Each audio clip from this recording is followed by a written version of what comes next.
Few seconds away from 6:45. This next segment is brought to you by Fisher Funds. Instability in the Middle East has put fresh pressure on global markets, leaving everyday investors wondering what it all means for their portfolios. With volatility back on the radar, is this a moment to sit tight, or could there be opportunities emerging amid all this uncertainty? Harry Smith from Fisher Funds is here next to me with what investors can expect. Harry, thanks so much for coming in. Let's sort of unpack what's happening with the share market here. Sure. Morning, Ali. Morning. Well, certainly we saw Asia lower, Europe lower, but the US is pretty much flat at the moment. I think in times like this, we can expect a bit of a bumpy ride, and I certainly can't tell you what's going to happen in the future. What does history tell us? But I can go back through some of history and give us a bit of a guide of what's happened in the past, and hopefully a bit of a framework that might help people think how to think about their KiwiSaver or other investments. Yes. So what does history tell us, I guess, the impact after previous conflicts? Yeah, so what I did is I went back and had a look at 7 previous conflicts, going all the way back to the Gulf War in 1990. And what I learned was history doesn't repeat, but it does rhyme. And so in these 7 conflicts, what we've generally seen is we've seen the share markets across Europe, US and emerging markets dip about 3 to 5% in the couple of weeks post the start of the conflict. But then about 30 days afterwards, share markets have generally recovered and are moving higher again. Right, so about 30 days later, things all resettle. On average. Would that be, I mean, Donald Trump has said these strikes could go on for several weeks. Do you still think the recovery would sit within that time frame? I mean, like, it's a crystal ball, isn't it? Yeah, it's a crystal ball, and I can't give you a sense of the future. I think perhaps a really example we could use, though, would be Russia's war against Ukraine. Yep.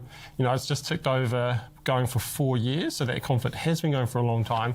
And in that time, the European stock market is up 65%, which is actually more than what we would expect the stock market to deliver. Yeah. What about oil prices, though, moving to those? There's been a pretty decent movement around there. What are we expecting to see?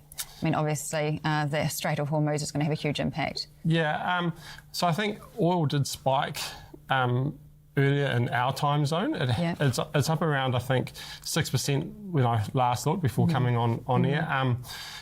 Oil has moved higher from $60 to now being in the sort of high 70s, I think, over the last couple of months. Yeah. I do think oil is something that people need to keep a watch on if there is a spike higher. We know that earnings are what drives share prices. So if oil spikes higher, consumers basically get hit in their pockets, less discretionary spend. Businesses have higher costs. Both of those hit earnings, they hit share prices. So oil is definitely something to keep an eye on. But if we just went back again to the Russian war against Ukraine, oil spiked higher again in that war, but basically hit its high point of $110 or $120 per barrel. In the months following the start of the war, but then basically moved lower throughout the war down to where it hit its low at the start of this year, around $60. Right. So Kiwis will want to keep an eye on that at the petrol pump. What about their KiwiSaver balances? Should Kiwis avoid actually checking the ledger?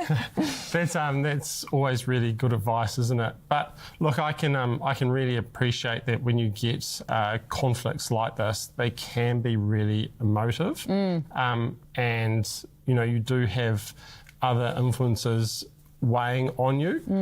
So I guess I'm not an advisor, so I cannot give advice. But what I would say is not to rush, not to make any short-term decisions.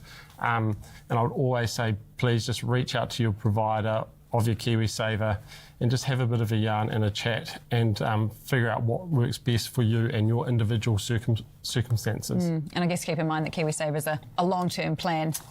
Absolutely. Hey, Harry, thanks so much for coming in. Harry Smith from Fisher Funds. Great advice. Thank you, Alan. FIKNA Auckland's Road.